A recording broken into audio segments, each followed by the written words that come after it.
if you have data that you are not under any legal obligation to retain, so that could be just a retention law or rule, or it could be a legal hold, or it could be maybe your own internal policies. But once the data is outside that, there's tremendous amount of risk by keeping it. And a lot of the privacy laws actually are now looking at what's your retention policy and what are your disposition activities. It's not just everybody has a retention policy, right? The key is you actually have to act on it. You have to have the guts to push the deletion button. Welcome to the Innovation and Compliance Podcast, part of the Compliance Podcast Network. Join us every week as we talk with industry innovators who are making compliance to help business run more efficiently and at the end of the day, more profitably. Here's your host, Tom Fox. Hello, everyone. This is Tom Fox back again for another episode. And today I'm going to reconnect with someone who is really one of the first people I met in compliance. It's Bill Piwonka. We met many years ago that I'm sure we'll touch on in this podcast in Portland. Bill, first of all, welcome and thank you so much for taking the time to visit with me today. Thank you for having me. And it is great to reconnect, Tom. So, Bill, could you tell our audience about your professional background? Sure. I currently am the Chief Marketing Officer for Exterro, which is the leader in legal GRC software. Prior to Exterro, though, I had a whole series of professional experiences running marketing teams for typically small software companies, helping build them as they grew and established leadership in their various markets. It's not always been startups. I did have some long tenures with companies like Intel and Oracle early in my career. So understand the dynamics of large multinational global organizations, as well as the 4-person startup all the way to, mid-sized organizations. But from a compliance perspective, as you mentioned, you and I first got to know each other back precursor to what is now Navex Global, which was Ethics Point. And we had a lot of conversations around FCPA and ethics hotlines and that sort of thing, but now very focused on what we've categorized as legal GRC. So could you tell us a little bit more about that for our listeners who may not be aware of what legal GRC focuses on? Sure. So my view, and I think it's supported by a number of analysts and others, is that GRC is a very large, almost umbrella type concept. I mean, certainly organizations have to worry about their governance, risk, and compliance activities and responsibilities. But the way I look at it is it's not just one broad category. I think you have IT GRC, HR GRC, finance GRC. From a legal perspective, legal has to be involved in all the different GRC activities by definition. C is compliance. You're complying with something. Legal is best able to offer advice on what needs to be done. But within the legal department, there are a number of things that people who report to legal have to do. So while HR needs to be worried about certain compliance or IT or whatever, they would not be the right people to comply with regulations that apply to the operations of legal. A great example of this is e-discovery. If you and I ever were to get into civil litigation, the law says we have to go find any relevant information and after reviewing it, ultimately turn it over to each other. And that's part of our legal system. If you think about the increased scrutiny on privacy over the last, say, 10 years, starting with GDPR, but certainly most countries have privacy rules, and we're certainly seeing them in the US on a state level. But there are things that privacy organization, which typically either reports up to legal or has a very, very strong dotted line, has to do. And legal has to ensure that those tasks and responsibilities are fulfilled. Another example might be a data breach. Nobody would ever consider a chief legal officer or GC as the appropriate person to manage IT security or IT. But if a breach or an incident is detected, while the appropriate people are running down the what happened, how do we fix it, what was the exposure, legal has to understand, was there personally sensitive data compromised? And if so, what's the scope of it? And what jurisdictions do those individuals reside in? Because there are reporting notification requirements. So you start thinking about all of these things that people in legal operations and compliance and privacy have to do that really fall under the legal umbrella. So while we say that there are legal aspects of GRC, we believe that there is a subcategory that is very specific to the legal department, which is legal GRC. So, one of the reasons I wanted to visit with you, and one of the things that I find so interesting about Exterro is, and you touched on this, you guys can help companies literally from the boardroom down to almost a minuscule tactical level of document holes and pretty much everything in between. Would that be a fair assessment? It would. And it's interesting. Our founder and CEO background was he had a master's in computer science, and he was working with insurance companies and large financial institutions in the IT arena, helping to hook up different applications for different departments. And one of the things he noticed was that legal didn't have that platform.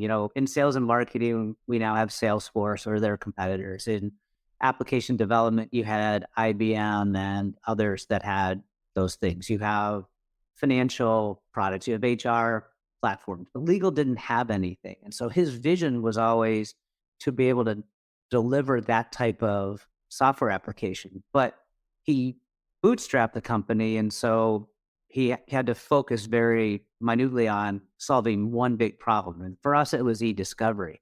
But the thing that we always saw was that it all comes down to data. Do you know where your data is? Do you know which person in your organization owns that data? Do you know what regulations apply to that data? Do you know what third parties have access to that data? And can you defensively prove the integrity of that data so that you can prove that it hasn't changed from the moment that it either was brought into your organization or created all the way through disposition?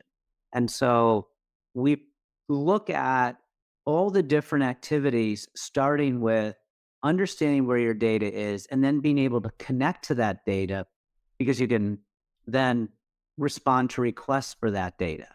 You talked about document review.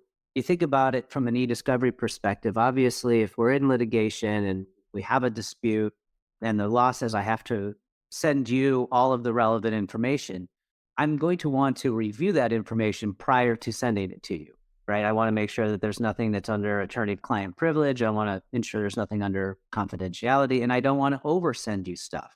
So you've got document review there. Well, that same process is required if there's an internal investigation for employee misconduct.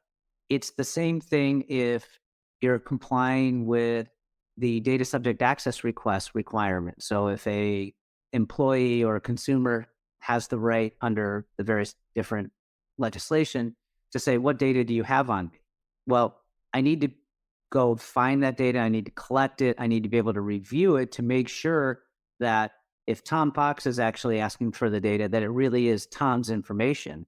I also have to have the ability to redact, because if Tom is sending an email to Bill and he wants to see what that is, well, Bill's email address is there. So that's obviously PII. So I have to redact out anything that isn't Tom. Similarly, I gave the example of the data breach. I need to be able to look at data that's potentially compromised to determine, is there any PII or personally sensitive data there? Because then I need to go eventually potentially make notifications or reports to the various data authorities. So if you think about that, you've got the same thing that needs to happen, but in very different business cases and very different use cases. So we look at it as, if we start at that granular level of understanding the data and being able to connect to all those different data sources, we then can help our clients respond to requests for that data in whatever form they take. I guess what I heard was process. And that 100%. process, cuts across. It's not really what the issue is. It's the process of identifying the data, securing the data, bringing the data forward, putting it in a data lake or other place that can be then analyzed, looked at, or even just held there, and then taking appropriate action from there. Bill, it also strikes me that although we're primarily talking about GRC, data governance, data security, data cleansing even, is a key component of ESG. Certainly in the G part, I would say even in the S part, but that the management of your data is a mandatory step under ESG. And that was what I was trying to get to in rolling it up to the board because the board has an oversight role. So they need to make certain that the data is governed in a way that responds to regulators, responds to privacy requirements, yet you can still use it. I think that's really key. And we look at it as not just knowing what your data is, having that data inventory and knowing that, but within the data inventory, understanding what regulations apply to that data from a retention perspective and disposition, right? Because you think about it from an ESG perspective and minimizing risk. If you have data that you are not under any legal obligation to retain, so that could be just a retention law or rule, or it could be a legal hold, or it could be maybe your own internal policies. But once the data is outside that, there's tremendous amount of risk by keeping it. And a lot of the privacy laws actually are now looking at what's your retention policy and what are your disposition activities. It's not just everybody has a retention policy, right? The key is you actually have to act on it. You have to have the guts to push the deletion button. But when you have the processes and the technology that enable you to confidently push that button, you're going to minimize your risk and you're going to ensure compliance across a whole swath of regulations.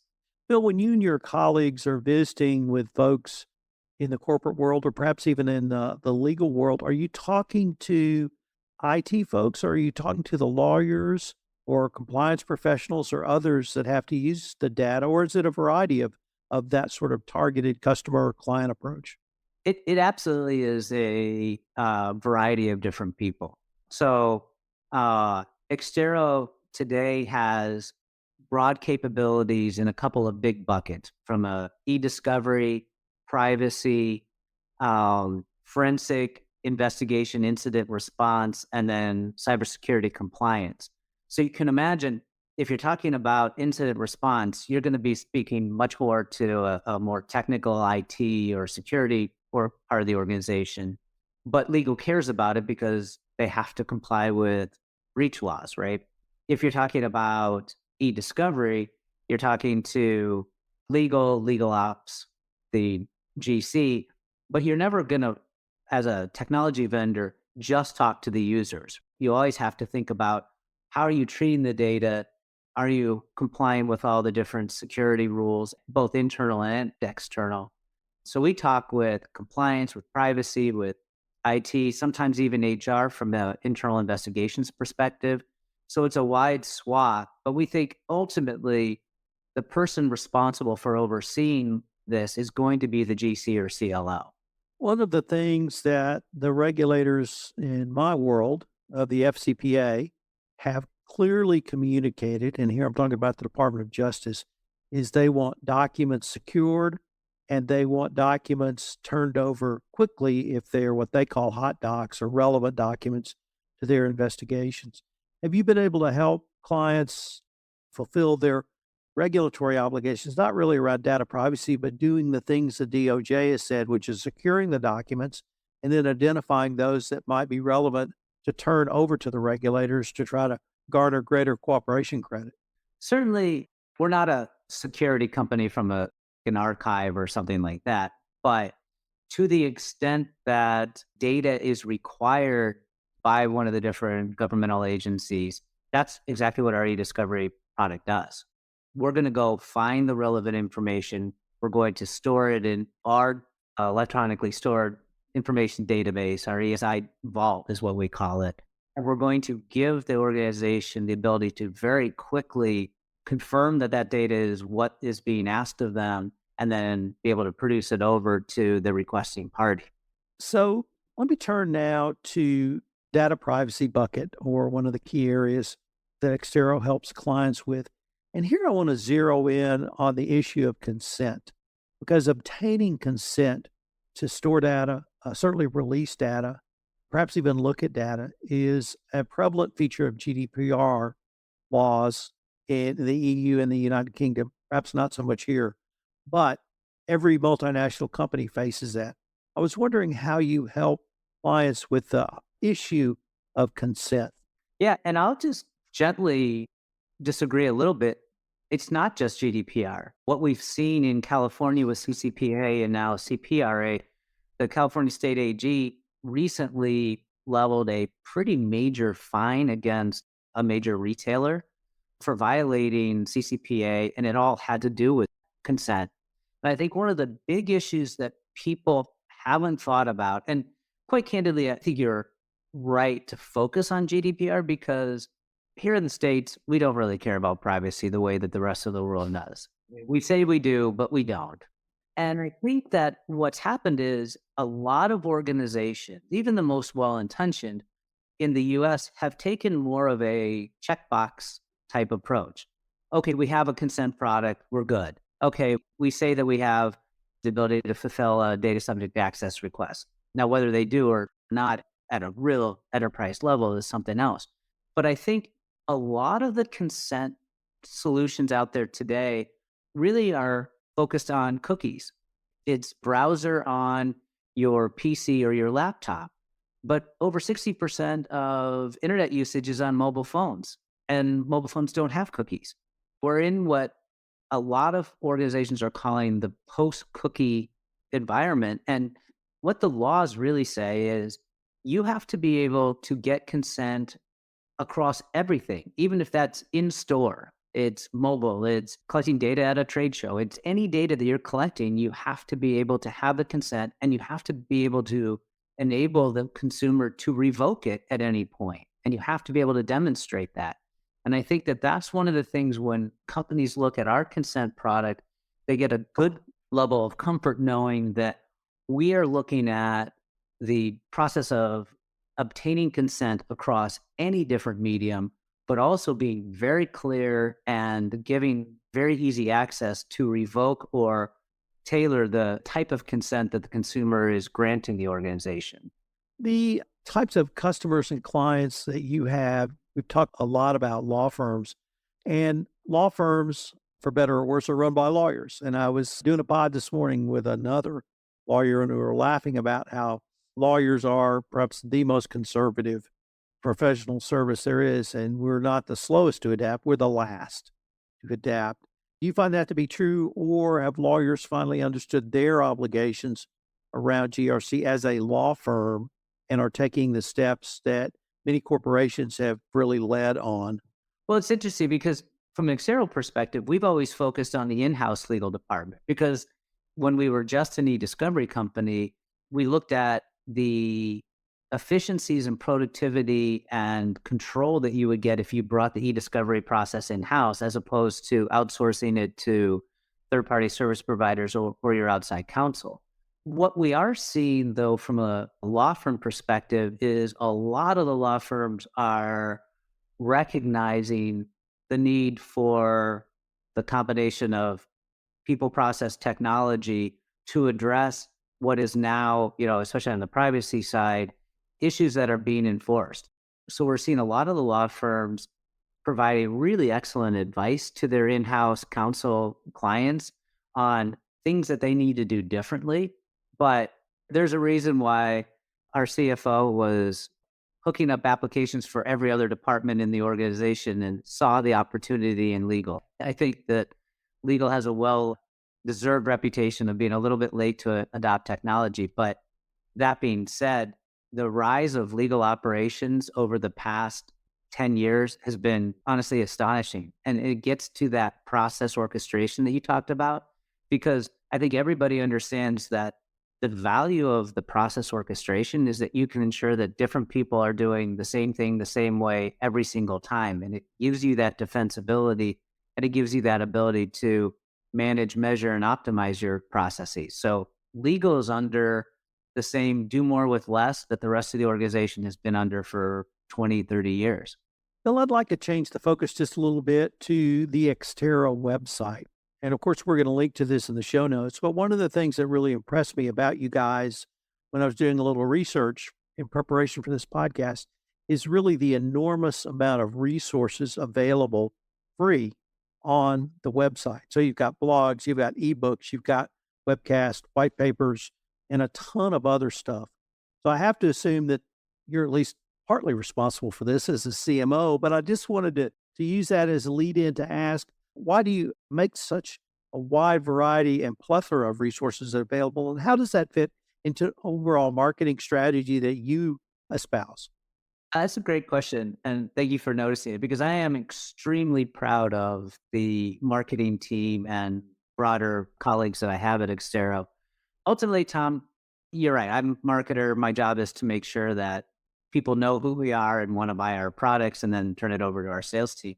But the reality is, nobody's in the market to buy software until the morning that they wake up and decide what I'm doing isn't working for me anymore. I'm not going to be able to convince you to purchase a large enterprise application just because I've got the gift of gab. So my philosophy is I want to provide high quality educational content to the people that would ultimately use my products.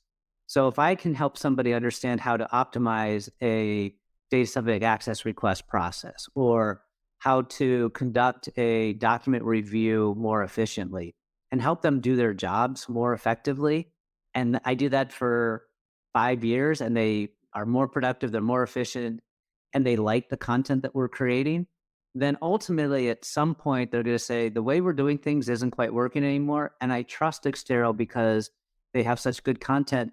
I'm gonna infer that their products are good." And at that point, I'm sure we're not gonna be the only vendor that they're gonna compare, but at least we get an opportunity to show them just the value that we provide. So thought leadership content has always been a real big part of our strategy. And you're right, it's free and it's not overtly marketing. It's not telling you why our products are the best. It's really helping people understand different processes, different topics. We do benchmark surveys. We do case law alerts. We do privacy alerts when there's new changes to the laws. So thank you for bringing it up because I think our website is a really great place to go get resources that can help people do their job more effectively. Well, I had sort of a bonus question for both of us as we move towards the end, and it's favorite memory of the time we worked together, what we might have intersected on. I can go first if you want to hear mine. It's really two. The first one is the first time I met anyone from Ethics Point. The reason I was in Portland is my daughter lived in Southern Oregon at the time, so I had to change planes in Portland, and I just would take a little bit later flight. And my first thought was, well, I'll just come by the office and meet then President David Childers. And he says, "Oh, that'd be great. Let's have some lunch." And I get to lunch, and it's the whole executive leadership team. And I'm like, not expecting this. And then the second is, I'm not quite sure who thought of this or how we developed this, but at some point I started doing lunch and learns with the sales team. And it started out, it was going to be Tom on current events. And it pretty quickly morphed to, "Tom, tell us how we sell using these current events." And I really learned a lot from that. And what I learned was, I mean, I suppose you do have to educate your sales folks on current events, but they picked it up immediately. But it was how to translate the legalese or legalisms that had happened in an enforcement action or a DOJ pronouncement into something that could be usable. And it wasn't that the sales guys couldn't understand legal, it was their clients really weren't interested. Your clients really weren't interested in legal. They were interested in practical. And certainly if there was a legal requirement behind it, that was of some note. But it really helped me to understand what my message needed to be, whether it was to a sales team or whether it was to in-house compliance. So those were really the two things I got out of working with you and your team early on at Ethics Point before, the sale or any of that. Yeah, no, I remember that lunch. But the point you bring up there is like everybody in the software space talks about wanting to be a trusted advisor, but you really do need to understand what is the day-to-day life of our users and what are their concerns. And for me, my favorite, or maybe not favorite memory, but just remembering how we got together, it was that same philosophy that I just talked about was I don't think it's effective for me to say my hotline is better than, my competitor's hotline. I thought it was much more effective to say, here's Tom Fox, somebody who really is digging into and understands the implications of FCPA and the fact that the DOJ is enforcing it at a level that they never have before. And look at what happened to these other companies just like you who have run afoul of the FCPA. And what do you need to do to be different and to ensure compliance and to ensure that you're not going to run afoul? And so, in my opinion, getting an expert like yourself to help our customers or our prospective customers to understand at a granular level and at a very approachable level, right? It's like you said, how does this apply to me and what do I need to do differently to ensure that I'm protecting my organization? So I remember reaching out to you and saying, would you please come on a webinar and help, our customers understand this at a better level? And you agreed and we were off and running. Well, Bill, unfortunately now we are at the end of our time for this episode, but before we leave, I wanted to ask you if our listeners wanted any more information on yourself, Exterro, or really any of the topics we've touched on in this podcast, what would be the best place or places for them to go? I think obviously we hit on it pretty hard is strongly encourage people to come to the exterro.com website and look under our resources tab. And I think they'll find an awful lot of content that they may be able to utilize in their day-to-day lives. Want to get a hold of me? Pretty simple. Bill.Piwonka at exterro.com. I'm also on LinkedIn and would welcome any kind of questions or inquiries that people might have. Well, Bill, I wanted to thank you again for taking the time to visit with me. It's been great to catch up, learn a little bit more about what you're up to these days, and I hope we can continue this conversation. Likewise. Thank you so much, Tom. If you want to stay up to date on the latest innovations in compliance and help your business run more efficiently, subscribe to this podcast and help spread the word by leaving a review.